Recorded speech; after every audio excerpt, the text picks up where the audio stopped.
Je vous propose pour commencer de voir un exemple concret de donc, ma première hypothèse, plutôt Google Glass et utilisation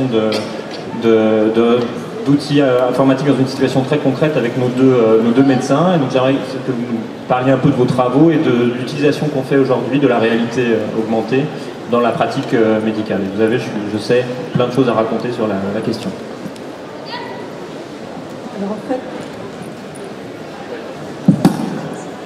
Alors en fait, je travaille, mes travaux sur la réalité augmentée sont plus proches de l'assistance aux personnes handicapées. Et il y a eu énormément de travaux qui ont été faits sur la substitution sensorielle. C'est-à-dire, par exemple, si quelqu'un a perdu la vue, on peut essayer de lui redonner un sens de la vision, de la détection, de la forme des objets éloignés avec une autre voie sensorielle, par exemple le tact ou l'audition. Et alors on peut également favoriser la rééducation des personnes handicapées en leur proposant des exercices, en les accompagnant par exemple en sonifiant les exercices, les exercices qui peuvent générer du son. Et la réalité virtuelle est aussi énormément utilisée en psychiatrie pour par exemple désensibiliser les personnes qui ont une phobie par exemple aux araignées, c'est-à-dire en leur présentant des araignées de façon contrôlée et progressive. Ou alors, ce qui est intéressant aussi, c'est les personnes qui ont des difficultés de communication, par exemple les autistes, peuvent être avoir une communication facilitée par le biais d'avatars. Donc il y a énormément d'expériences médicales actuellement en cours et en développement concernant la réalité virtuelle et augmentée. Eric ? Alors, dans le domaine de la chirurgie, c'est pareil, on a plusieurs contraintes. On a une première contrainte, c'est qu'il faut former les gens. Et qu'il y a une grande tendance, c'est vrai qu'on a tous un peu peur de se dire que le chirurgien, c'est finalement la première fois qu'il va vous opérer, parce qu'à un moment, il faut commencer, et qu'on aimerait bien pouvoir commencer dans d'autres environnements, c'est-à-dire avant le patient, sur des environnements virtuels. La vraie limite aujourd'hui de ces environnements virtuels, parce que je les ai à peu près tous essayés au fur et à mesure qu'ils arrivent depuis 15 ans, c'est la contrainte de précision, qui est la deuxième contrainte qu'on a. Aujourd'hui, on a des environnements virtuels qui permettent de jouer, qui permettent de se déplacer dans des mondes reconstitués, qui permettent pas d'opérer parce qu'ils n'ont pas la précision suffisante. Là, on parle de... Quand je vous opère, c'est à quelques millimètres et quelques degrés près. Et ça, les environnements virtuels, ils touchent un petit peu leurs limites à ce niveau-là.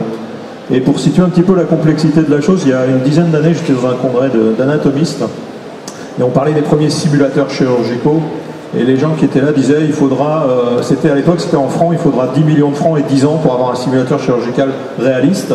Et aujourd'hui, quand je vais dans les structures un peu équivalentes, on dit, il faudra 10 ans et 10 millions d'euros.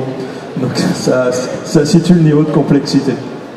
Mais par contre, au quotidien, on a intégré, je dirais presque le degré zéro du fantasme, c'est-à-dire qu'on n'est pas dans Matrix, mais on a aujourd'hui au bloc opératoire des ordinateurs qui augmentent quelque part notre réalité sans être complètement virtuel. C'est-à-dire qu'on est capable de projeter de l'information qui vient de l'imagerie médicale, qu'on a numérisée, passée en 3 dimensions, et sur laquelle on a fait des calculs. Et on va utiliser ces calculs qu'en chirurgie traditionnelle, on ne dispose pas dont on ne dispose pas. Donc finalement, on est déjà, la porte est ouverte, la tendance, elle est là. 10 ans, 10 millions d'euros, peut-être plus, peut-être 100, mais la porte est largement ouverte. On va continuer sur l'exploration spatiale. Donc là, c'est plutôt la deuxième hypothèse. Comme les mondes que tu explores sont trop lointains pour être, entre guillemets, réels, tu dois les amener à toi et donc utiliser des simulateurs complets de monde virtuel, en fait.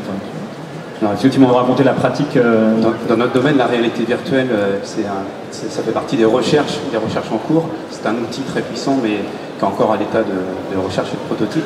L'idée dans notre domaine, c'est un peu que les robots, les sondes spatiales que l'on envoie dans l'espace, quelque part sont nos yeux et nos bras, mais à part très peu d'entre nous, il y a très peu de chances que l'on puisse un jour aller en personne à la surface de Mars.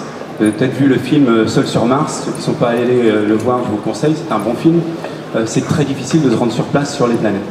Il y a 12 hommes qui ont marché sur la Lune et point final.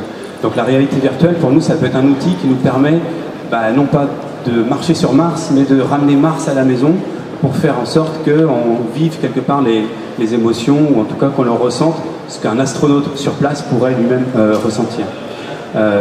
J'ai eu l'occasion de tester un système, c'était pareil, un prototype assez comment dire, exploratoire, lors d'un séjour à la NASA, un système où on vous met un casque sur la tête, un casque de réalité virtuelle. Donc vous chaussez le casque et vous vous retrouvez en fait à côté du rover Curiosity qui est modélisé en 3D à vos côtés. Et sur place, vous avez les cailloux martiens qui ont été imagés par le rover au jour J. Et vous pouvez marcher, donc vous éloigner du rover, aller voir un caillou là-bas, aller voir un autre caillou à tel endroit. Et en fait, vous vous retrouvez finalement comme si vous étiez à côté du robot lui-même. Et dans ce test, ce qui était intéressant, c'est qu'on devait identifier la distance des cailloux et voir sur un écran d'ordinateur, avant de passer dans le simulateur, voir si on arrivait à bien comprendre le site. Qu'est-ce qui était loin, qu'est-ce qui était devant, qu'est-ce qui était derrière. Et donc on passait sur l'écran d'ordinateur, puis ensuite on allait dans le système de réalité virtuelle. Et ce que les ingénieurs nous ont montré, c'est qu'en fait, avec un simple écran d'ordinateur, on est trompé. On est trompé par les perspectives. Sur Mars, il n'y a pas d'arbres, il n'y a pas de maison, on n'a aucun repère, donc on n'a pas d'idée des distances. Quand vous chaussez le casque de réalité virtuelle et que vous marchez pour aller jusqu'à un caillou, vous vous rendez compte de la distance. Donc on a une bien meilleure appréhension en fait, de la réalité distante, mais on comprend bien mieux l'environnement avec ces systèmes de réalité virtuelle. Je peux t'interrompre juste parce que j'ai peut-être déjà un exemple. Tu t'as fait un geste comme ça pour le rover, il est vraiment si grand que ça? Le rover Curiosity fait 2 mètres de haut. Ouais, mais tu vois, sur les photos, moi j'ai l'impression qu'il est grand comme ça. Donc on a déjà concrètement... Et justement, quand vous êtes à côté avec votre casque de réalité virtuelle, vous pouvez vous mesurer à lui. Moi j'ai vu que je ne faisais pas 2 mètres. Vous pouvez vous baisser pour aller regarder sous le rover, vous pouvez aller regarder l'état des roues, vous pouvez aller regarder beaucoup de choses. C'est une expérience qui est assez incroyable et quand vous sortez de là, vous vous dites bah, mon écran d'ordinateur, dans 10 ans, il va terminer dans un musée. Ça ne servira plus à rien quand vous pouvez être à côté. Alors après, il y a d'autres débats sur le côté, effectivement, vous avez l'air un peu bête avec votre casque sur la tête, vous ne voyez plus les gens qui sont autour de vous. Donc ça, c'est d'autres débats psychologiques qu'on aura peut-être au cours de cette table ronde, mais c'est une expérience assez intéressante. Et juste pour terminer, on envisage aussi dans l'équipe de Curiosity d'utiliser un système, peut-être certains d'entre vous ont entendu parler, des lunettes HoloLens de Microsoft, donc des lunettes que vous chaussez et qui vont permettre de superposer au réel des éléments virtuels. Et notamment, dans l'équipe de Curiosity, il y a des tests en cours qui sont faits pour qu'on fasse des réunions virtuelles avec tous les scientifiques qui participent à la mission pour être... En fait, on travaille au jour le jour. Curiosity, un jour donné, nous envoie les images, on les analyse et on a le reste de la journée pour programmer ce qu'il va faire le lendemain. Et là, l'idée, c'est d'utiliser ce système pour qu'on soit à plusieurs sur l'environnement qui a été imagé la veille et qu'on puisse se promener avec des avatars, en vrai, autour des cailloux pour dire ensemble avec les scientifiques, bah, regarde, celui-là, il me paraît très intéressant, j'aimerais bien qu'on l'analyse demain avec la foreuse, le microscope, tout ça. Ou viens voir, on va aller voir tel autre. Et donc, il y a des tests qui ont été faits, premiers tests, qui ont été faits au printemps, et on envisage de mettre ça en route pour peut-être l'année prochaine. Si ça ne marche pas, ce sera plus tard, peut-être pour le prochain rover en 2020. Ça fait vraiment envie quand tu racontes ça, de se promener sur Mars et de... Je sais pas, Laurent et Alain, est-ce que vous avez déjà des questions sur ce qui vient d'être dit, ou alors peut-être est-ce que vous pouvez prolonger la vision actuelle de l'utilisation de la réalité virtuelle? À votre avis, ça va où dans un futur plus lointain?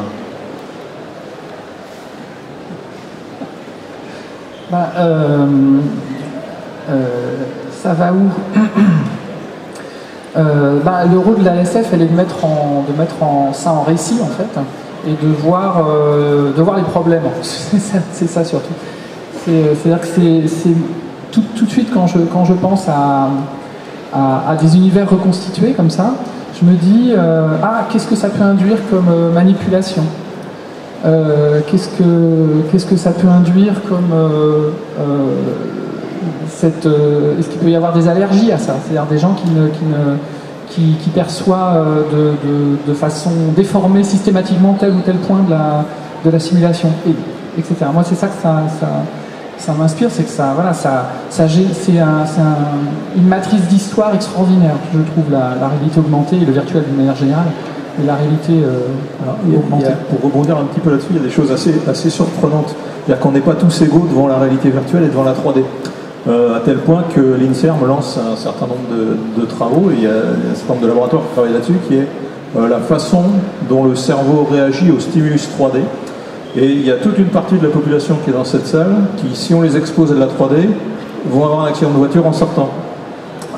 Parce qu'on est dans un environnement particulier, le cerveau réagit de façon particulière et on sait aujourd'hui à peine et on commence à explorer ça avec de l'IRM fonctionnel.